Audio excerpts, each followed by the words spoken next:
nhau so long. Anh đen đường giờ chẳng thể thắp lên chút hy vọng nào từ dòng tin nhắn. Yêu cũng đâu mình cùng say đắm, giờ chỉ toàn là cay đắng. Nỗi buồn từ lòng để vương vấn những nỗi buồn vì người đã thương hắn.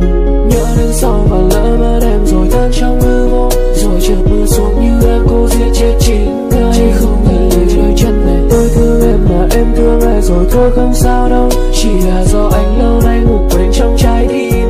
Ta vẫn còn ngồi chung lớp, anh vẫn là người nhung nhớ, nhưng không còn được như trước. Em ơi giờ này anh ước giá như anh chưa từng ngỏ lời yêu thương, tốt hơn là để lòng đơn phương. Em biết anh thương nhưng hai ta chỉ nên dừng lại là bạn thôi. Em có bạn trai rồi thôi, vậy ra là ngay từ đầu anh có tình cảm với em là sai rồi. Cũng may là anh đã kịp nhận ra rằng anh chỉ là người thứ ba. Chúng ta gần nhau nhưng em ơi khoảng cách giữa đôi tim là quá xa, và người em chọn là hắn ta. Xin lỗi anh không còn cơ hội, thôi đừng mẹo má và chọc em nữa, vì giờ em có bạn trai rồi.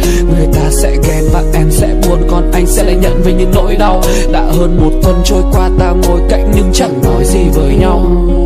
Nhớ đến sau và lỡ mất em rồi tan trong hư vô, rồi chợt mưa xuống như đang cố giết chết chính người. Không thể lấy đôi chân này. Tôi thương em mà em thương ai rồi thôi không sao đâu, chỉ là do anh lâu nay ngủ quên trong trái tim.